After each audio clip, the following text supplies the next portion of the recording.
All right. Well, good afternoon. I feel like we're seeing each other a little more often than usual, obviously. Hope you're all keeping well.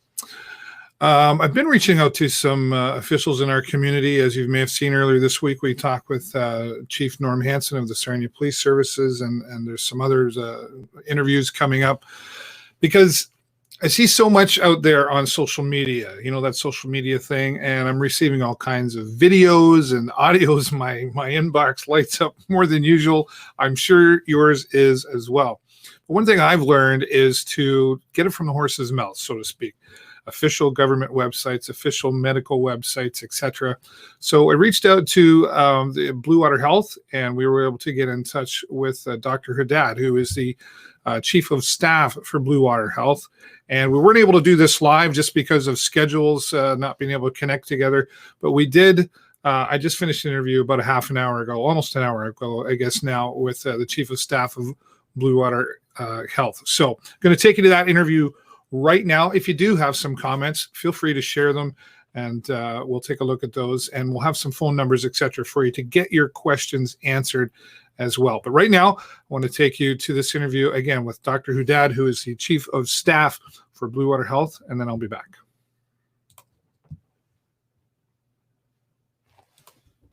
All right. Well, joining us here this afternoon is the Chief of Staff for Bluewater Health, Dr. Haddad. Thank you so much for joining me today.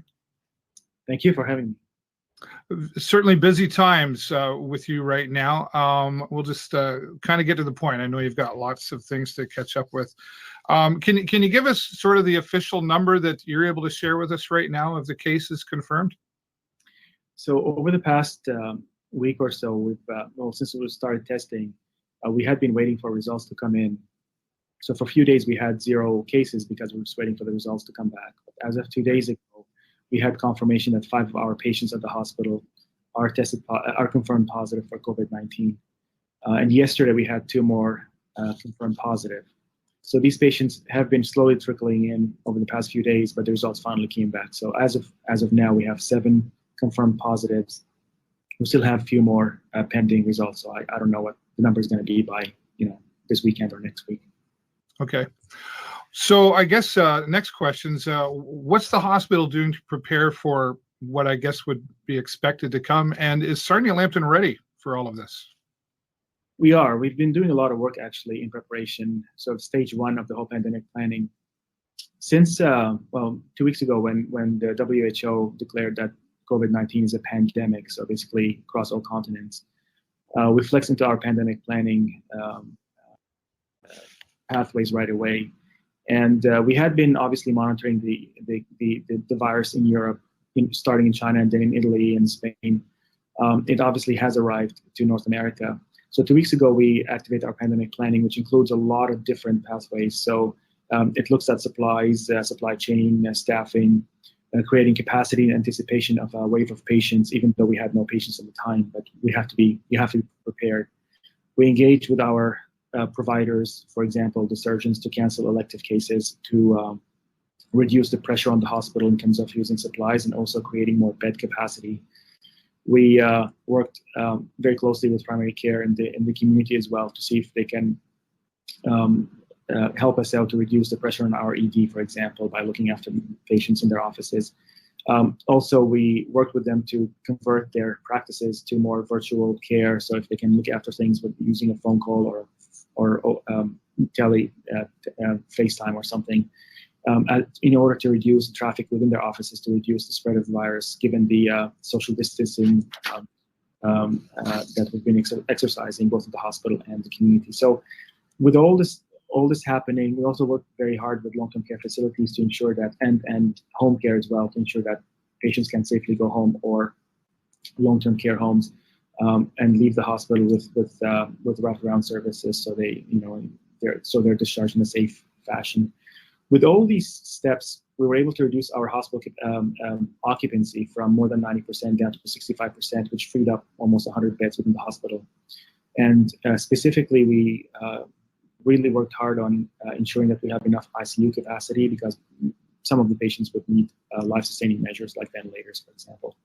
So part of the pandemic planning is ensuring we have enough ICU beds, looking at ER protocols, EMS, how the patients come in and treated, updating and ensuring that our treatment protocols are up to speed, looking at the best evidence and experience from the treating teams in China and Europe about how best to treat this virus once it affects a patient.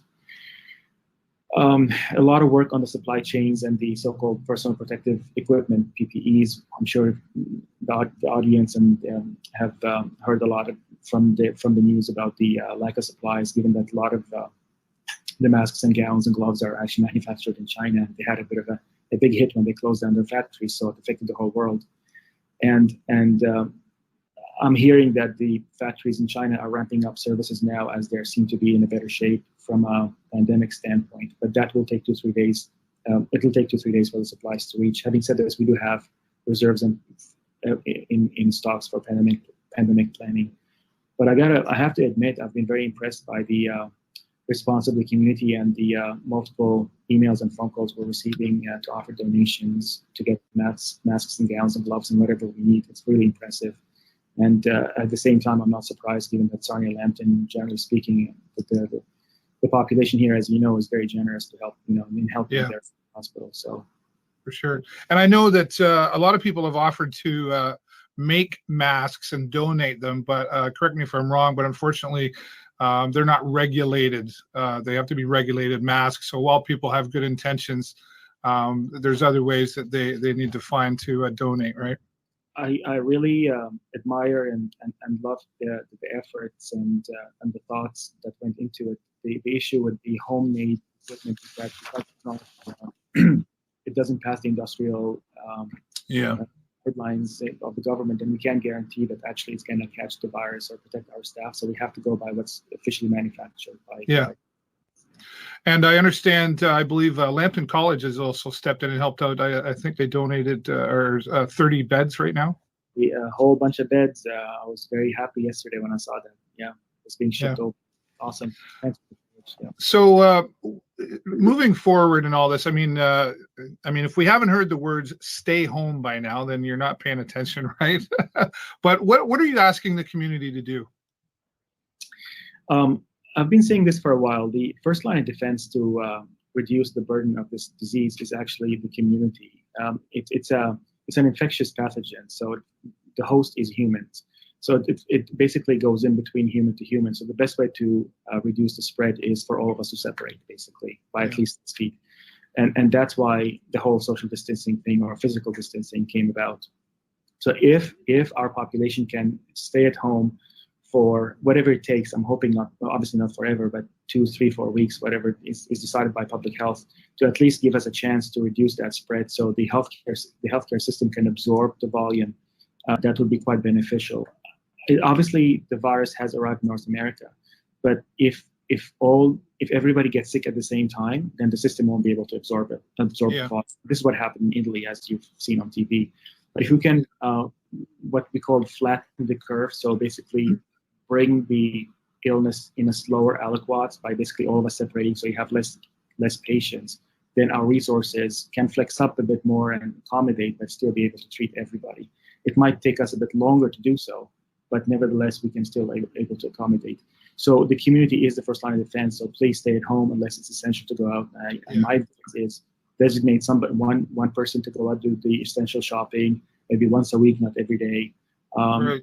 At the same time, I have to admit also, these are my neighbors and our neighbors and friends and families, and it's been very difficult. So just like us being here at the front line of fighting the actual illness at the hospital, all of you are the front line, because someone who's taking a big hit and sitting at home and not working is a huge sacrifice as well. So we're all in it together, and I appreciate all of us are appreciating what's been done.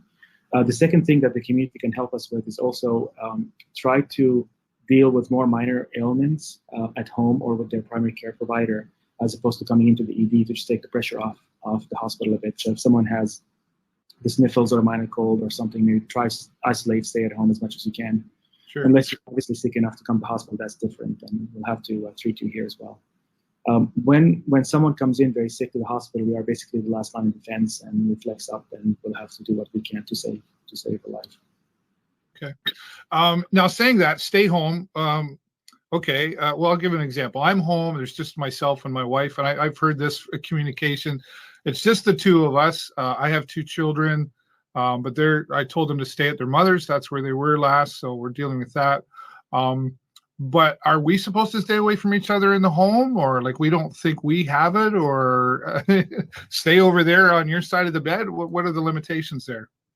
So it's not very practical. Having said this, if someone in the household is exhibiting signs of illness, so let's say you have a cold or a fever, then yes, you should separate, use a different bathroom, different bedroom, just like any other time. If you have influenza or a flu, right, you don't want to be mingling with your rest of the family.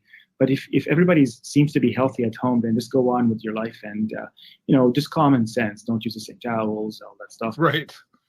You have to be practical. It's hard to live. I mean, we're social animals in a way. I mean, we can't live alone. It's hard to be single, especially if you're in the same household. But still, even dividing and not be too close, even with your neighbor, would be quite beneficial. Because right, if there's a outbreak in a household that's still contained, you can fix that with 3-4 people. Right. That's a whole neighborhood. So having a neighborhood party is a big problem. Right. Okay, so my wife will be happy to know that then. How are the staff holding up in all of this? I mean, you talk about the front line, and there's a lot of people putting things on the line more than normal. How's everybody doing? The staff here is actually quite remarkable. We've been talking about this for many days and preparing for it. We've gone over a lot of the preparedness in terms of refreshing our minds about how to use all the gowns and gloves and personal equipment and how to take masks off and on, and going over different protocols and treatment plans. So it's been quite a time. Of course, there's always the usual anxieties and fears and anticipation of something that could get through. But everyone is so remarkable, and I'm feeling this fighting spirit, especially in our frontline departments in the ER and ICU, that everybody's like, well, bring it on, we'll take care of it. And I think our city and county should be quite proud of our frontline here. Yeah, well, I know the community is very grateful for the front line and everybody involved. There's a lot of things happening behind the scenes, folks, as well.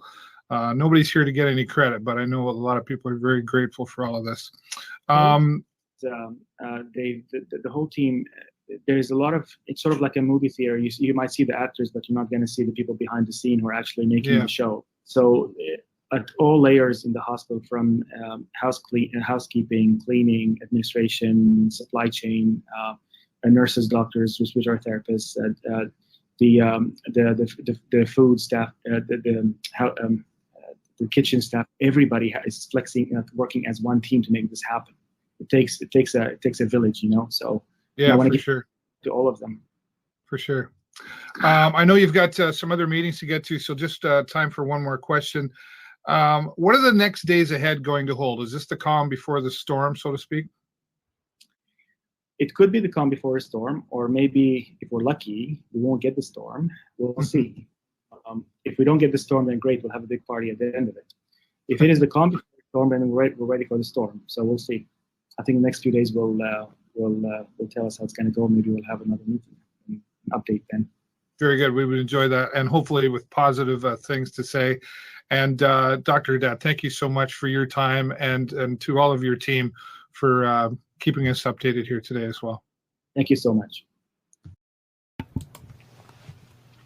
All right. Well, there's an interview that happened about an hour ago with Chief of Staff Dr. Haddad from Bluewater Health. And thank you to the doctor. And I want to say shout out to Christina for helping me set up that, and a few others. And let's just give the shout out to all the frontline people who are out there today. And thanks to all of you who are watching. I know there's lots of questions out there, and I'm sorry that we weren't able to pull that off live to get your questions answered. But as you see up on the screen there, you can visit bluewaterhealth.ca online. There's lots of information there.